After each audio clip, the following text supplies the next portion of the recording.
নমস্কাৰ মৰমৰ ছাত্ৰ ছাত্ৰীসকল, তোমালোকক সকলোকে মোৰ ইউটিউব চেনেলটোলৈ স্বাগতম জনাইছোঁ। যিসকলে মোৰ চেনেলত নতুন আহিছা, আগতে চেনেলটো ছাবস্ক্ৰাইব কৰি ল'বা। আৰু প্লে'লিষ্টত বহুতো ভিডিঅ' দিয়াই আছে তোমালোকৰ ক্লাছৰ, সেই আগৰ ভিডিঅ'সমূহ তোমালোকে চাই ল'বা। ছাত্ৰ ছাত্ৰীসকল, আজি মই তোমালোকক পঢ়াব গৈছোঁ পাঠ নম্বৰ 8, ভাৰতীয় সভ্যতাৰ আৰম্ভণি। কেনেকৈ ভাৰতীয় সভ্যতাৰ আৰম্ভণি হৈছিলে সেইটো আজি এই পাঠত পঢ়িবলৈ গৈ আছোঁ। তো 8.1 আছে সভ্যতা মানে কি। আদিম যুগত মানুহে গাঁও পাতি বসবাস কৰিবলৈ লোৱাৰে পৰা ক্ৰমে মানুহৰ জীৱন ধাৰণ প্ৰণালীত পৰিৱৰ্তন ঘটিবলৈ ধৰে। সময়ৰ গতিত মানুহৰ প্ৰয়োজনো বাঢ়ি আহে। ইয়াৰ লগে লগে মানুহে নিজৰ জ্ঞান বুদ্ধিৰে নতুন নতুন কৌশল প্ৰয়োগ কৰি নিজৰ প্ৰয়োজনবোৰ পূৰাই যাবলৈ ধৰে। মানে যেনে যেনে লাহে লাহে আমাৰ কি হৈছে, সভ্যতাৰ পৰিৱৰ্তন হৈ আছে, তেনেদৰে মানুহে লাহে লাহে নিজৰ জ্ঞান বুদ্ধিৰে কি কৰিছে, নিজৰ প্ৰয়োজনবোৰ পূৰাবলৈ আৰম্ভ কৰিছে। কৃষিৰ ক্ষেত্ৰত নিজৰ প্ৰয়োজনতকৈ অধিক উৎপাদন হ'লে তাক উপৰঞ্চি উৎপাদন বুলি কোৱা হয়। আৰু ছাত্ৰ ছাত্ৰীসকল, ইয়াত এটা ছবি দিছে। এই ছবিটো হৈছে হৰপ্পা সভ্যতাৰ অন্তৰ্গত এখন নগৰৰ আনুমানিক চিত্ৰ। ঠিক আছে, কৈছে কৃষিৰ ক্ষেত্ৰত নিজৰ প্ৰয়োজনতকৈ অধিক উৎপাদন হ'লে তাক উপৰঞ্চি উৎপাদন বুলি কোৱা হয়। এনে উপৰঞ্চি উৎপাদনে ব্যৱসায় বাণিজ্যৰ বাট মুকলি কৰিছে। ইয়ে প্ৰথম বজাৰ আৰু পাছলৈ নগৰৰ সৃষ্টিত সহায় কৰে। ফলস্বৰূপে কিছুমান সুবিধাজনক ঠাই আৰু তাৰ সমাজ আন ঠাই বা সমাজতকৈ বেছি আগবাঢ়ে। এনেদৰে বেছিকৈ বিকাশ লাভ কৰা ঠাইক কেন্দ্ৰ কৰি মানুহৰ চিন্তা চৰ্চা আৰু জীৱন প্ৰণালীয়ে নতুন গতি লাভ কৰে। বুজি পাইছানে? মানে কৈ আছে যে যেনেকৈ ছাত্ৰ ছাত্ৰী তোমালোকে এই কথাটো বুজিবলৈ চেষ্টা কৰিবা যে কি কৈ আছে, যে যেনেকৈ লাহে লাহে সভ্যতাৰ পৰিৱৰ্তন হৈছে, তেনেকৈ কি হৈছে, মানুহে নিজৰ ঠাই আৰু সেই সমাজখনতো বিভিন্ন ধৰণৰ পৰিৱৰ্তন কৰি আছে। নেক্সট কৈছে চোৱা, এই গতিয়ে তাৰ লগত জড়িত ঠাই আৰু সমাজখনক তুলনামূলকভাৱে উন্নত ৰূপত সজাই তোলে। এনে উন্নত ৰূপকে আমি সেই ঠাইত গঢ় লোৱা সভ্যতা বুলি ক'ব পাৰোঁ। এইদৰে প্ৰাচীন কালত পৃথিৱীৰ বিশেষভাৱে সুবিধাজনক কিছুমান ঠাইত একোখন সমাজে সভ্যতা গঢ়ি তুলিবলৈ সক্ষম হৈছিল। প্ৰাচীন সভ্যতাবোৰৰ বিকাশৰ ক্ষেত্ৰত কিছুমান নিৰ্দিষ্ট বৈশিষ্ট্য থকা দেখা যায়। সেই বৈশিষ্ট্যসমূহ হ'ল, এই ক খ গ ঘ কৰি বৈশিষ্ট্যসমূহ দিছে। কিহৰ বৈশিষ্ট্য ছাত্ৰ ছাত্ৰীসকল? প্ৰাচীন সভ্যতাৰ বিকাশৰ বৈশিষ্ট্য। প্ৰাচীন কালৰ সভ্যতাৰ যে বিকাশ ঘটিছিল তাৰে বৈশিষ্ট্য। এতিয়া বৈশিষ্ট্য নম্বৰ ক চোৱা, শিল ধাতু কাঠ আদি কেঁচা মাল সুলভ আছিল। এইবোৰৰ পৰা শিল্পজাত সামগ্ৰী উৎপাদন আৰু পৰিচালনাৰ সুব্যৱস্থা আছিল। খ নম্বৰ, দাঁতি কাষৰীয়া অঞ্চলবোৰৰ মাজত থকা অৰ্থনৈতিক সম্পৰ্ক আছিল। ইয়াৰ ফলত আভ্যন্তৰীণ আৰু বহিঃ বাণিজ্যৰ সুব্যৱস্থা গঢ়ি উঠিছিল। গ নম্বৰ, সেই সভ্যতাৰ সাক্ষী বহন কৰা নিৰ্ভৰযোগ্য তথ্য এতিয়াও মজুত আছে। মানে কৈ আছে যে সেই সভ্যতাৰ সাক্ষী বহন কৰা নিৰ্ভৰযোগ্য তথ্য এতিয়াও মজুত আছে। সৃষ্টিশীল কাম কাজ যেনে লিখিত সাহিত্য ফলক শিলালিপি আদিৰ দ্বাৰা সেই সময়ৰ জীৱন প্ৰতিফলন দেখা যায়। উপযুক্ত কৃষি ব্যৱস্থাৰ যোগেদি গাঁৱৰ লগতে নগৰতো খাদ্য আৰু অন্যান্য দ্ৰব্য যোগান ধৰিব পৰাকৈ সমৃদ্ধশালী গাঁও আছিল। ঠিক আছে, বুজি পাইছা? নেক্সট আহিল নৈপৰীয়া সভ্যতা। বজাৰ নগৰক কেন্দ্ৰ কৰি গঢ়ি উঠা এই সভ্যতাসমূহৰ বেছিভাগেই বিকাশ লাভ কৰিছিল নদীৰ পাৰত। আৰু ছাত্ৰ ছাত্ৰীসকল, তোমালোকে এটা কথা মনত ৰাখিবা, বেছিভাগ সভ্যতাই কিন্তু নদীৰ ওচৰে পাজৰে গঢ়ি উঠিছিল।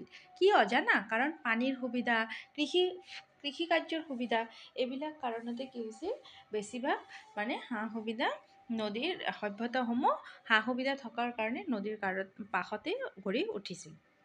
তেনেকুৱা কেইটামান সভ্যতা হ'ল সিন্ধু নদীৰ পাৰৰ হৰপ্পা সভ্যতা, নীল নদীৰ পাৰৰ মিছৰীয় সভ্যতা, টাইগ্ৰিছ আৰু ইউফ্ৰেটিছ নদীৰ পাৰৰ মেছ'পটেমিয়ান সভ্যতা, আৰু হুৱাংহো আৰু ইয়াংছিং নদীৰ পাৰত গঢ়ি উঠা চীনা সভ্যতা। নৈৰ পাৰত গঢ় লৈ উঠা কাৰণে এই সভ্যতাবোৰক নৈপৰীয়া সভ্যতা বুলি কোৱা হয়। নৈৰ পাৰত গঢ়ি উঠাৰ বাবে এই সভ্যতাবোৰক কি বুলি কোৱা হয়? নৈপৰীয়া সভ্যতা বুলি কোৱা হয়। তলৰ চিত্ৰখনলৈ মন কৰা, তাত দেখুওৱা নৈপৰীয়া সভ্যতাৰ অৱস্থিতি বুজিবলৈ চেষ্টা কৰা। ইয়াত কিছুমান ৰঙৰ ব্যৱহাৰ কৰা হৈছে, দেখিছানে? প্ৰধান নৈপৰীয়া সভ্যতাসমূহ, ইয়াত কিছুমান ৰঙৰ ব্যৱহাৰ কৰা হৈছে। হালধীয়া, গুলপীয়া, নীলা, হোমথিৰা, এই ৰংসমূহ ব্যৱহাৰ কৰা হৈছে। তো হালধীয়া ৰঙে কি বুজাইছে? মিছৰীয় সভ্যতাক বুজাইছে। এই তলত লগতে বাকচত দি দিছে সাংকেতিক চিহ্ন। সাংকেতিক চিহ্ন মানে এই ৰংসমূহে এই সভ্যতাসমূহক বুজাই আছে। হালধীয়া ৰঙে মিছৰীয়া সভ্যতাক বুজাইছে, য'ত হালধীয়া ৰং আছে তাত মিছৰীয়া সভ্যতা। হুমথিৰা ৰঙে মেছোপটেমিয়াম সভ্যতা বুজাইছে, নীলা ৰঙে হৰপ্পা সভ্যতা বুজাইছে, গোলপীয়া ৰঙে চীন সভ্যতা বুজাইছে। দেখিছানে এই মেপখনত সেই ৰং দি তোমালোকে বুজিব পাৰিবা যে ক'ত কি সভ্যতা গঢ়ি উঠিছে। নেক্সট চোৱা কি আছে। নেক্সট আছে কৈছে সভ্যতাসমূহত নদীৰ পাৰত গঢ় লৈ উঠাৰ প্ৰধান কাৰণ হ'ল, কি কাৰণে নদীৰ পাৰত সভ্যতাসমূহ গঢ় লৈ উঠিছে। যদিও মই আগতে অলপ কৈছোঁ যে নদীৰ পাৰে খেতি বাতিৰ সুবিধা, পানীৰ সুবিধা, সেইকাৰণে নদীৰ পাৰে সভ্যতাসমূহ সাধাৰণতে গঢ়ি উঠে। কৈছে ডাঙৰ নৈ আৰু ইয়াৰ উপনৈবোৰৰ পানীয়ে খেতি বাতিৰ বিকাশত অৰিহণা যোগায়, জলপথে যোগাযোগৰ সুবিধা দি বেপাৰ বাণিজ্য প্ৰসাৰত সহায় কৰে, নৈপৰীয়া জলবায়ু, সাৰুৱা ভূমি, বনজ সম্পদ আদিয়ে উন্নতিৰ বাবে অনুকূল পৰিৱেশ সৃষ্টি কৰে। ওপৰত উল্লেখ কৰা চাৰিটা প্ৰধান সভ্যতাৰ উপৰি আজিৰ পৰা প্ৰায় ৫,০০০ বছৰ পূৰ্বৰ পৰা প্ৰায় ৫০০ বছৰ আগলৈকে পৃথিৱীৰ ভিন ভিন প্ৰান্তত মুঠতে ১০টা প্ৰধান সভ্যতাৰ বিকাশ ঘটিছিল। এই সভ্যতাসমূহ আমাৰ বাবে বিশেষ গুৰুত্বপূৰ্ণ এইবাবেই যে ইয়াৰ অৱদানসমূহে আজিৰ মানৱ সমাজকো প্ৰভাৱান্বিত কৰিছে। ৮.১ৰ পৰা ৪টা প্ৰধান নৈপৰীয়া সভ্যতাসমূহৰ সময় আৰু অৱস্থিতি আভাস পাব পাৰোঁ। এই তালিকাটো চাব দিছে আৰু এই তিনিটা বস্তু ক, খ, গ এই অপশ্যনকেইটা তোমালোকে মনত ৰাখিবা যে কি কাৰণে নৈপৰীয়া বা নদীৰ কাষত সভ্যতাসমূহ গঢ়ি উঠিছিল। ঠিক আছে, মই কিন্তু খুব লাহে লাহে ভাঙি ভাঙি তোমালোকক বুজাই দি আছোঁ যাতে তোমালোকে খুব ধুনীয়াকৈ বুজিব পাৰা আৰু যি ধৰণেই ছাৰ বাইদেউসকলে প্ৰশ্ন কাটক তোমালোকে যাতে কৰিব পাৰা। তো ইয়াত দিছে চোৱা, মেছোপটেমিয়াম সভ্যতা খ্ৰীষ্টপূৰ্ব ৩৫০০ বছৰৰ পৰা খ্ৰীষ্টপূৰ্ব ৫০০ বছৰলৈ চলিছিল। ঠিক আছে, তাৰপিছত এইটো সংশ্লিষ্ট দেশ আছিল ইৰাণ, চিৰিয়া আৰু তুৰ্কী। হৰপ্পা আছিল খ্ৰীষ্টপূৰ্ব ৩১৫০ৰ পৰা খ্ৰীষ্টপূৰ্ব ১৯০০লৈ, আফগানিস্তান, পাকিস্তান আৰু ভাৰত। মিছৰীয় খ্ৰীষ্টপূৰ্ব ৩১৫০ৰ পৰা খ্ৰীষ্টপূৰ্ব ৩০০লৈ আছিল ইজিপ্ত। ক'ত আছিল? ইজিপ্তত। চীন আছিল খ্ৰীষ্টপূৰ্ব ১৬০০ৰ পৰা ১০৪৬লৈ। ঠিক আছে, এই যে অনুশীলনী ১ আছে ইয়াৰ গোটেইখিনি প্ৰশ্নোত্তৰ ভিডিঅ'টোৰ শেষত তোমালোকে পাই যাবা যে সভ্যতা বুলিলে কি বুজা, সভ্যতাৰ বৈশিষ্ট্যসমূহ উল্লেখ কৰা, নীল নদীৰ পাৰত কোনটো সভ্যতা গঢ়ি উঠিছিল, এই গোটেইখিনি সভ্যতাৰ কিন্তু মই তোমালোকৰ প্ৰশ্নখিনিত অৱশেষত দি দিছোঁ। নেক্সট চোৱা কি কৈছোঁ, হৰপ্পা সভ্যতা। এতিয়া আমি হৰপ্পা সভ্যতা পঢ়িম। সিন্ধু নদীৰ পাৰত আজিৰ পৰা প্ৰায় ৪৭০০ বছৰ পূৰ্বে এক নগৰীয় সভ্যতাৰ বিকাশ ঘটিছিল। ইয়াক সিন্ধু উপত্যকাৰ সভ্যতা বোলা হয়। ইণ্ডাছ ভেলী চিভিলাইজেশ্যন, ইংৰাজীত কি বুলি কোৱা হয়, ইংলিছত কোৱা হয় ইণ্ডাছ ভেলী চিভিলাইজেশ্যন, মানে অসমীয়াত সিন্ধু উপত্যকাৰ সভ্যতা। ঠিক আছে, বুজি পাইছা? কৈছে আমি অধ্যয়ন কৰা সভ্যতাক প্ৰত্নতাত্ত্বিকসকলে বিভিন্ন নামেৰে নামকৰণ কৰিছে, যেনে হিন্দু, হৰপ্পা আৰু সিন্ধু সৰস্বতী সভ্যতা। সিন্ধু নদী আৰু ইয়াৰ 5খন মূল উপনৈৰ পাৰত মহেঞ্জোদাৰো আৰু হৰপ্পাকে ধৰি বহুতো উল্লেখযোগ্য চহৰ আছিল। ইয়াৰ উপৰি সৰস্বতী নদীৰ কাষত অসংখ্য ঠাই আছিল যিবোৰক এতিয়া ভাৰতত ঘগ্গাৰ আৰু পাকিস্তানত হকৰা বুলি অভিহিত কৰা হয়। ঠিক আছে, এইখিনিও কিন্তু ভেৰি ইম্পৰ্টেণ্ট দেই। তাৰপিছত কি কৈছে চোৱা, কৈছে এই নদীখনত বাৰিষাৰ সময়তে পানী থাকে। ঋগ্বেদত সৰস্বতী নদীৰ প্ৰথম উল্লেখ পোৱা যায়। কোন বেদত? ঋগ্বেদত। এই গ্ৰন্থত সৰস্বতী দেৱীক আৰু পৰ্বতৰ পৰা সাগৰলৈ বৈ যোৱা নদী হিচাপে উল্লেখ কৰা হৈছে। পৰৱৰ্তী গ্ৰন্থসমূহত নদীখন শুকাই যোৱা আৰু শেষত নোহোৱা হৈ যোৱাৰ বুলি বৰ্ণনা কৰা হৈছে। এই সভ্যতাৰ অৱশিষ্ট প্ৰথম উদ্ধাৰ হৈছিল বৰ্তমানৰ পাকিস্তানৰ অন্তৰ্গত হৰপ্পা নামৰ ঠাইত। সেইকাৰণে ইয়াক হৰপ্পা সভ্যতা বুলিও কোৱা হয়। ব্ৰিটিছসকলে ৰেলপথ নিৰ্মাণৰ বাবে কৰা খনন কাৰ্যত পোনপ্ৰথমে এই সভ্যতাৰ অৱশিষ্ট উদ্ধাৰ হৈছিল। তাৰ পাছত 1921 চনত কি হ'ল, ৰাখাল দাস বেনাৰ্জী নেতৃত্বত চলা খনন কাৰ্যত মহেঞ্জোদাৰো নামৰ আন এখন নগৰৰ অৱশিষ্ট উদ্ধাৰ হৈছিল। এইটো ভেৰি ইম্পৰ্টেণ্ট যে কাৰ নেতৃত্বত মহেঞ্জোদাৰো নামৰ নগৰখন উদ্ধাৰ হৈছিল, সেইটো কি ক'বা, ৰাখাল দাস বেনাৰ্জী। কাৰ নামত? ৰাখাল দাস বেনাৰ্জী। কি নগৰ? মহেঞ্জোদাৰো। ইয়াৰ পাছত খনন কাৰ্যত হৰপ্পা সভ্যতাৰ অৱশিষ্ট ভাৰতৰ উত্তৰ প্ৰদেশৰ পৰা বৰ্তমানৰ আফগানিস্তানৰ সীমান্তৰ বেলুচিস্তানলৈ আৰু জম্মু কাশ্মীৰৰ পৰা গুজৰাটলৈকে কেইবা ঠাইতো পোৱা গৈছে। সেইটো হৈছিল কি? হৰপ্পাৰ সভ্যতা। ঠিক আছে, নেক্সট কৈছে কি চোৱা, তাৰে কেইটামান উল্লেখযোগ্য স্থান হ'ল কটিডিজি, নৌচাৰু, কালিবংগান, বানৱালী, লোথাল, ধোলভিৰা, চুৰকুটাডা আৰু আলমগীৰপুৰ ঠিক আছে। হৰপ্পা সভ্যতাৰ বিস্তৃতিৰ বিষয়ে জানিব পাৰিবা। এতিয়া হ'ল ঘৰ দুৱাৰ। সেই সময়ৰ নগৰবোৰক গাঁথনিৰ ফালৰ পৰা দুৰ্গ আৰু নামনি চহৰ এই দুই ভাগত ভগাব পাৰি। দুৰ্গ হ'ল চহৰৰ ওখ অংশ য'ত ৰাজহুৱা গৃহ যেনে শস্যৰ ভঁৰাল, ৰাজহুৱা স্নানাগাৰ, সভাগৃহ আদি আছিল। এই অঞ্চলতকৈ শাসক শ্ৰেণীৰ লোকে বাস কৰিছিল। নামনি চহৰত আছিল সাধাৰণ প্ৰজাৰ বাসস্থান। এই ঘৰবোৰ ঘাইপথৰ দুয়োকাষে সজা হৈছিল। ঘাইপথতকৈ কিছু উচ্চতাত ঘৰবোৰ নিৰ্মাণ কৰা হৈছিল। তাত খটখটিৰ ব্যৱস্থা আছিল। বেছিভাগ ঘৰেই দুমহলীয়া আছিল। এইটো কিন্তু দিছে যে সেই হিন্দু সভ্যতাৰ সেই সময়ত হৰপ্পা সভ্যতা যেতিয়া চলি আছিল তেতিয়া সেই ঘৰবোৰ কেনেকুৱা আছিল সেইটো ইয়াত দিছে। আৰু এটা স্নানাগাৰো কিন্তু তেতিয়া পোৱা গৈছিল। কৈছে চোৱা, প্ৰত্যেক ঘৰৰ লগত শৌচাগাৰ, চোতাল, ৰান্ধনী ঘৰ আৰু একাধিক শোৱা কোঠালিৰ ব্যৱস্থা আছিল। ঘৰবোৰ ইটাৰে সজা হৈছিল। আচৰিত কথা যে প্ৰায় ৫,০০০ বছৰৰ পাছতো এতিয়ালৈ উদ্ধাৰ হোৱা এই ইটাবোৰৰ বেছিভাগকেই অক্ষত অৱস্থাত পোৱা গৈছে। মানে এতিয়াও ইটাবোৰ বহুত ভাল আছে। তেতিয়াহ'লে চিন্তা কৰা যে তেতিয়াৰ সময়ত কৰ্ম ব্যৱস্থা কেনেকুৱা আছিল। দেখিছানে কেনেকুৱা ভাল বস্তু তেতিয়াৰ সময়ত ব্যৱহাৰ কৰা হৈছিল। নেক্সট আহিলে ৰাস্তা ঘাট।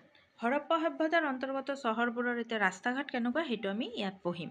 হৰপ্পা সভ্যতাৰ অন্তৰ্গত চহৰবোৰৰ ৰাস্তা ঘাটবোৰ আছিল আহল বহল আৰু সাধাৰণতে ইটো সিটোৰ সমান্তৰাল। মূল ঘাইপথৰ পৰা ওলাই অহা আৰু সৰু সৰু আলিবোৰৰ সমান ব্যৱধানত আন পথত লগ লাগিছিল। সমগ্ৰ চহৰখন বাট পথবোৰ আয়তাকাৰেৰে বিভক্ত হৈ আছিল। কিছুমান আলিপথ পোৰা ইটাৰে সজাৰ প্ৰমাণো পোৱা গৈছে। ৰাস্তাৰ ভাঁজবোৰ কোণযুক্ত নহৈ ধেনুভৰীয়াকৈ সজা হৈছিল যাতে জন্তুৱে টনা গাড়ী সহজে পাৰ হৈ যাব পাৰে। ঠিক আছে। সেই অৱশিষ্টবোৰ দেখি ধাৰণা হয় যে বাট পথবোৰ সুপৰিকল্পিতভাৱে সাজি উলিওৱা হৈছিল আৰু তাৰে কাষে কাষে ঘৰবোৰ নিৰ্মাণ কৰা হৈছিল। এইটো আছিল হৰপ্পা সভ্যতাৰ সময়ত ৰাস্তা ঘাটৰ বিৱৰণ। নেক্সট আহিল জল নিষ্কাশন ব্যৱস্থা, মানে ড্ৰেইনিং ছিষ্টেম। ড্ৰেইনটো কেনেকুৱা আছিল, নালা নৰ্দমা কেনেকুৱা আছিল সেই সময়ত। হৰপ্পা সভ্যতাৰ চহৰবোৰৰ জল নিষ্কাশন অৰ্থাৎ পানী যোৱাৰ ব্যৱস্থা সুপৰিকল্পিত আছিল। এতিয়া চোৱা ছাত্ৰ ছাত্ৰীসকল, তুমি যিখন ঘৰত থাকা সেই ঘৰখনতো জল যোৱাৰ পানী যোৱাৰ ব্যৱস্থা থাকিব লাগিব, হয়নে নাই? পানীটো যাতে ভালকৈ বাহিৰলৈ যাব পাৰে সেইটো ব্যৱস্থা থাকিব লাগিব ধুনীয়াকৈ। ঠিক সেই সময়ত এটা নগৰো কেনেকৈ পৰিচালনা কৰিব পাৰে, নগৰৰ ব্যৱস্থাসমূহ খুব ধুনীয়াকৈ কৰা হৈছিল। নালা নৰ্দমাৰ চিন্তা চৰ্চা কৰা হৈছিল। এই নালাবোৰ ইটাৰ ঢাকনিৰে ঢাকি থোৱা হৈছিল। ইয়াৰ পৰাই বুজিব পাৰি যে সেই সময়ৰ হৰপ্পা সভ্যতাৰ বাসিন্দাসকলে চাফ চিকুণকৈ থকাত বিশেষ গুৰুত্ব দিছিল। হৰপ্পাৰ নলা নৰ্দমাৰ অৱশিষ্ট দেখুওৱা হৈছে। জীৱিকা। হৰপ্পা সভ্যতাৰ বিভিন্ন চহৰত উদ্ধাৰ হোৱা অৱশিষ্টবোৰৰ পৰা আমি সেই সময়ৰ মানুহৰ জীৱন আৰু জীৱিকাৰ বিষয়ে জানিব পাৰোঁ। ভিন ভিন ঠাইৰ পৰা উদ্ধাৰ হোৱা শস্যৰ বীজৰ ওপৰত ভিত্তি কৰি তেওঁলোকৰ কৃষিৰ কথা জানিব পাৰি। খনন কাৰ্যৰ ফলত উদ্ধাৰ হোৱা জন্তুৰ হাড়, হস্তশিল্পজাত সামগ্ৰী অৱশিষ্ট আদিয়ে সেই সময়ৰ অধিবাসীসকলে জীৱিকাৰ বাবে পশুপালনৰ লগতে হস্তশিল্পতো যে গুৰুত্ব দিছিল তাৰ প্ৰমাণ দিয়ে। মানে তেতিয়া কিন্তু পশুপালনটো বহুত প্ৰচলন আছিলে। এই আটাইবোৰৰ ওপৰত ভিত্তি কৰি ক'ব পাৰি যে কৃষি, পশুপালন আৰু হস্তশিল্প হৰপ্পাবাসীৰ প্ৰধান জীৱিকা আছিল। এতিয়া তালিকা 8.2 এই হৰপ্পা সভ্যতাৰ বিষয়ে দিছে যে কৃষি কেনেকুৱা আছিল, পশুপালন কেনেকুৱা আছিল, হস্তশিল্প কেনেকুৱা আছিল সেইটো ইয়াতে খুব ধুনীয়াকৈ। তো কৃষিত চোৱা কি আছিল, ঘেঁহু, বাৰ্লি, সৰিয়হ, শাক পাচলি, ফল মূল আৰু কপাহ এইবিলাক তেতিয়া উৎপাদন হৈছিল। পশুপালন হাতী, উট, ম'হ, গৰু, ভেড়া, ষাঁড় গৰু আদি তেতিয়া উৎপাদন হৈছিল। হস্তশিল্প পোৰা মাটিৰে নিৰ্মাণ কৰা সামগ্ৰী, সোণৰ অলংকাৰ, তামৰ বাচন বৰ্তন, ব্ৰঞ্জৰ সঁজুলি, বয়ন সামগ্ৰী, ইটা কাঠৰ বস্তু, নাও আদি ব্যৱহাৰ। নেক্সট দিছে কি চোৱা, অনুশীলনী 2 যে হিন্দু সভ্যতাক আন কি নামেৰে জনা যায়। হৰপ্পা সভ্যতাৰ উল্লেখযোগ্য যিকোনো দুটা স্থানৰ নাম লিখা। হৰপ্পা সভ্যতাৰ নগৰৰ গাঁথনি কেনে আছিল। যিখিনি ছাত্ৰ ছাত্ৰীসকল মাত্ৰ মই আলোচনা কৰি আহিলোঁ সেইখিনি তোমালোকক প্ৰশ্নত সুধিছে। এই গোটেইখিনি এনচাৰ মই আকৌ কৈ দিছোঁ, ভিডিঅ'টোৰ শেষফালে তোমালোকে পাই যাবা। ধৈৰ্য ধৰি পাঠটো ধুনীয়াকৈ বুজি লোৱা। যদি পাঠটো বুজি নোপোৱা তেতিয়াহ'লে তোমালোকে কুৱেশ্যন এনচাৰ মনতো ৰাখিব নোৱাৰিবা, কৰিবও নোৱাৰিবা। সেইকাৰণে পাঠটি ধুনীয়াকৈ আগতে বুজি লোৱা। নেক্সট আহিল হৰপ্পা সভ্যতাৰ সময়ত বাণিজ্য। তেতিয়াও কিন্তু বেহা বেপাৰ বাণিজ্য হৈছিলে। হৰপ্পা সভ্যতাৰ লোকসকলে নিজৰ অঞ্চলৰ উপৰি সমসাময়িক আন সভ্যতাৰ লোকসকলৰ সৈতেও বাণিজ্যিক যোগাযোগ স্থাপন কৰিছিল। হৰপ্পা সভ্যতাৰ চিল, মোহৰ, মাটিৰ পাত্ৰ আদিৰ অংশবিশেষ মেছোপটেমিয়াম আৰু পাৰস্যৰ পৰা উদ্ধাৰ কৰা হৈছে। সেইদৰে মেছোপটেমিয়াৰ চিল, মোহৰত হৰপ্পাত পোৱা গৈছে। এনেদৰে উদ্ধাৰ হোৱা সামগ্ৰীবোৰৰ আন আন ঠাইৰ লগত থকা হৰপ্পাৰ বাণিজ্যিক সম্পৰ্কৰ সাক্ষ্য বহন কৰে। ধাৰণা কৰা হয় যে সেই সময়ত স্থলপথ আৰু জলপথ উভয়েদি বেহা বেপাৰ চলিছিল। সম্ভৱতঃ সেই কালত বিনিময়ৰ পথো প্ৰচলন আছিল। সেইটো সময়ত বিনিময় পথ মানে কি, ধৰা তোমাৰ ওচৰত এটা বস্তু আছে আৰু তোমাৰ বান্ধৱী বা বন্ধুৰ ওচৰতো এটা বস্তু আছে, ঠিক আছে, ধৰি লোৱা। তো তোমাৰ তাৰ ওচৰত থকা বস্তুটো তোমাৰ প্ৰয়োজন আৰু তোমাৰ ওচৰত থকা বস্তুটো তাৰ প্ৰয়োজন। তেতিয়া কি হ'ব, তাৰ বস্তুটো তোমাক দি দিব, তোমাৰ বস্তুটো তাক দি দিবা। এইটো হৈছে বিনিময়, ঠিক আছে। এইটো হৈছে কি বিনিময় প্ৰথা। কৈছে কাষত হৰপ্পা সভ্যতাৰ অন্তৰ্গত লুথাল নামৰ নগৰখন আনুমানিক চিত্ৰ দেখুওৱা হৈছে। লুথাল বৰ্তমান গুজৰাট ৰাজ্যত অৱস্থিত। সমুদ্ৰৰ পাৰত অৱস্থিত এই নগৰখন এটা উল্লেখযোগ্য বন্দৰ আছিল বুলি ইতিহাসবিদসকলে ধাৰণা কৰে। লুথালৰ দৰে বৰ্তমান বেলুচিস্তানৰ অন্তৰ্গত চুট কাজেণ্ডৰ আছিল বেবিলিন আৰু হৰপ্পাৰ ব্যৱসায়িক আদান প্ৰদান কেন্দ্ৰ, মানে ট্ৰেড চেণ্টাৰ, ঠিক আছে। এই দুটা বস্তু মনত ৰাখিবা। লুথালৰ দৰে বৰ্তমান হৈছে কি বেলুচিস্তানৰ অন্তৰ্গত চট কাজেণ্ডৰ আৰু আছিল বেবলিন। নেক্সট আহিল অনুশীলনী ৩। এই অনুশীলনী ৩ৰ প্ৰশ্নোত্তৰখিনি মই তোমালোকক খুব ধুনীয়াকৈ দি দিছোঁ, এইখিনিও খুব ধুনীয়াকৈ তোমালোকে পাই যাবা লিখি। এতিয়া নেক্সট আহিল ধৰ্মীয় বিশ্বাস। তেতিয়াৰ সময়ত ধৰ্মীয় বিশ্বাস কেনেকুৱা আছিল চোৱা। হৰপ্পাৰ লোকসকলৰ ধৰ্মীয় বিশ্বাসৰ বিষয়ে সঠিক তথ্য পোৱা নাযায়। তথাপিও ভিন ভিন ঠাইৰ পৰা উদ্ধাৰ হোৱা একেধৰণে মাটিৰে নিৰ্মিত নাৰী মূৰ্তি এটাক ইতিহাসবিদসকলে ধৰ্মীয় বিশ্বাসৰ প্ৰতীক বুলি কয়। কিহৰ মূৰ্তি? মাটিৰে নিৰ্মিত নাৰী মূৰ্তি। তদুপৰি চিল মোহৰবোৰত খোদিত বহি থকা অৱস্থাত পশুৰে বেষ্টিত পুৰুষৰ প্ৰতিচ্ছবিক পশুপতি শিৱ বুলি অভিহিত কৰা দেখা যায়। হৰপ্পাৰ চিলমোহৰবোৰত এশিঙীয়া জন্তু এবিধৰ প্ৰতিচ্ছবি দেখা যায়, যাক ইউনিকৰ্ন বুলি কোৱা হয়। কি বুলি কোৱা হয়? ইউনিকৰ্ন। ক'ত পোৱা যায়? হৰপ্পাৰ চিলমোহৰবোৰত পোৱা যায়। কি সেইটো? এশিঙীয়া জন্তু, এটা এশিঙীয়া জন্তুৰ পোৱা যায়। এইটো লগত চোৱা ছবিও দি দিছে, ইউনিকৰ্ন বুলি কোৱা হয়। চিলমোহৰত থকা পশুপতি শিৱ বুলি ভবা মূৰ্তি, এই মূৰ্তিটোক কি বুলি শিৱ বুলিও ভবা মূৰ্তি হয়, মানে ভাবিছিলে। আৰু এইয়া মাটিৰে নিৰ্মিত নাৰী মূৰ্তি, এই তিনিওটা ছবি তোমালোকক দি দিছে দেই। নেক্সট আহিল এতিয়া চোৱা চিলমোহৰ। হৰপ্পা সভ্যতাৰ আন এক উল্লেখযোগ্য বৈশিষ্ট্য হৈছে ইয়াৰ প্ৰায় সকলো স্থানৰ পৰা উদ্ধাৰ হোৱা চিলমোহৰবোৰ। মাটি আৰু তামৰে সজা মোহৰবোৰত বিভিন্ন জন্তু যেনে ষাঁড়, গৰু, ভেড়া, বাঘ আৰু হাতীৰ চিত্ৰ খোদিত কৰা হৈছিল। এই মোহৰবোৰ বাণিজ্য, প্ৰশাসনিক কাৰ্যত আদিত ব্যৱহাৰ কৰা হৈছিল। হৰপ্পা সভ্যতাৰ বিষয়ে জনাৰ বাবে চিলমোহৰবোৰ হৈছে উৎকৃষ্ট উৎস। এইবোৰত খোদিত ছবিসমূহৰ পৰা আমি সেই সময়ৰ লিপি, সাজ পোছাক, কলা কৌশল আদিৰ বিষয়ে জানিব পাৰোঁ। নেক্সট আছে ভাষা আৰু লিপি। নেক্সট কি? ভাষা আৰু লিপি। হৰপ্পাবাসীয়ে কি ভাষা ব্যৱহাৰ কৰিছিল সেয়া জনা নাযায়। সেয়েহে বিভিন্ন উৎসৰ পৰা উদ্ধাৰ হোৱা লিপিসমূহৰ পাঠোদ্ধাৰ এতিয়াও সম্ভৱ হৈ উঠা নাই। কিন্তু ভাষাবিদসকলে নিশ্চিত হৈছে যে তেওঁলোকৰ লিপিৰ আখৰবোৰ চিত্ৰলিপি আছিল, অৰ্থাৎ ছবিক আখৰ হিচাপে ব্যৱহাৰ কৰা হৈছিল। এতিয়ালৈ প্ৰায় ৫০০ চিত্ৰলিপি উদ্ধাৰ হৈছে। বাক্যবোৰ সোঁফালৰ পৰা বাওঁফাললৈ লিখা হৈছিল। এই লিপিবোৰ মোহৰ, তামৰ ফলি, ব্ৰঞ্জৰ ফলি, শিলৰ টুকুৰা, পোড়ামাটিৰ পাত্ৰৰ টুকুৰা আদিত পোৱা গৈছে, ঠিক আছে। নেক্সট অনুশীলনী ৪। এইখিনিও খুব ধুনীয়াকৈ তোমালোকক প্ৰশ্নোত্তৰ পাই যাবা অৱশেষত, সেইটো তোমালোকে লিখি ল'বা। এতিয়া হৰপ্পা সভ্যতাৰ পতন। এতিয়া ছাত্ৰ ছাত্ৰীসকল, ইমান সময় যে আমি হৰপ্পা সভ্যতাৰ ব্যৱসায় বাণিজ্য, ধৰ্ম, ৰীতি নীতি, তাৰপিছত ব্যৱসায় বাণিজ্য পঢ়িলোঁ, ৰাস্তা ঘাট পঢ়িলোঁ, ঘৰ দুৱাৰ কেনেকুৱা আছিল সেইখিনি পঢ়িলোঁ। এতিয়া আমি সেই হৰপ্পা সভ্যতাটো কেনেকৈ পতন হৈছে এইটো আমি পঢ়িম। খ্ৰীষ্টপূৰ্ব ১৫০০ মানৰ পৰা হৰপ্পা সভ্যতাৰ পতন আৰম্ভ হোৱা বুলি ধাৰণা কৰা হয়।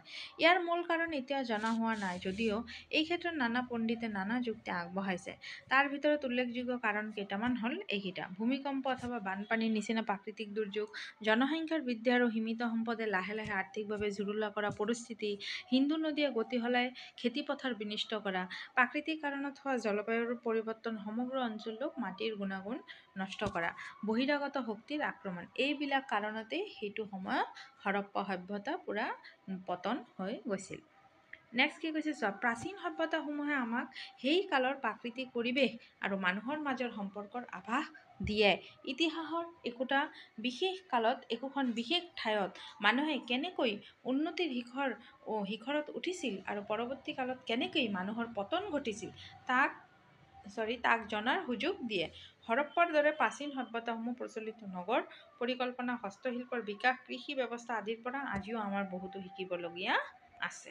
ঠিক আছে, বুজি পাইছা? নেক্সট জানো আহা দিছে মেঘালয়া যুগ। মেঘালয়ীয় যুগ প্ৰায় 4200 বছৰ পূৰ্বে পৃথিৱীৰ বুৰঞ্জীৰ মেঘালয়ীয় যুগ বুলি অভিহিত কৰা একেবাৰে শেষৰটো যুগ আৰম্ভ হৈছিল। এই যুগত পৃথিৱী নামৰ গ্ৰহটো উল্লেখযোগ্য ধৰণৰ জলবায়ুৰ পৰিৱৰ্তন ঘটিছিল।